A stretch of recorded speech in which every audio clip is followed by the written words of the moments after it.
I mean, the only way this could be anywhere perfect, Don, is if it was Canada Day. I mean, maybe it is Canada Day with Milos Raonic. But before we talk about Milos Raonic and Michael Saunders, I did want to ask you about the Leafs trade, the news that just broke in the last 10 minutes. Yeah. Jonathan Bernier to the Anaheim Ducks for a conditional 2017 draft pick. What's your take on that trade? Well, I should have kept Reimer, that's for sure. Hi, Kevin. How you doing? How you doing?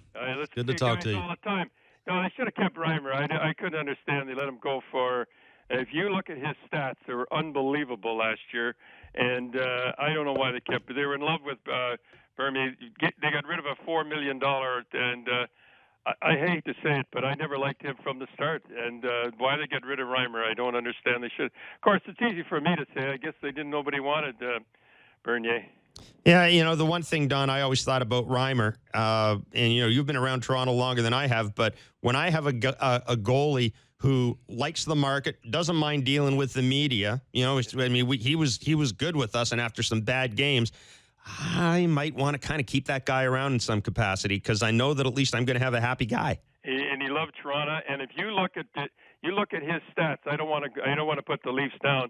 They're almost the same as Andersen's, almost on the money.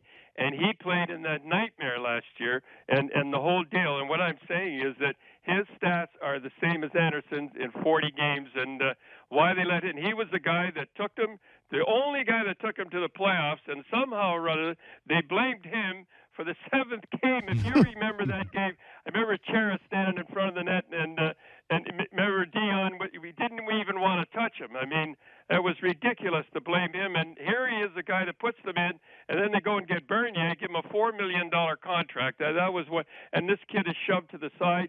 He goes out west, and he loves it. He loved it here in Toronto. And listen, when you get a guy that loves it in Toronto and wants to play in Toronto, you keep him. Why they let him go, I can never figure that one out.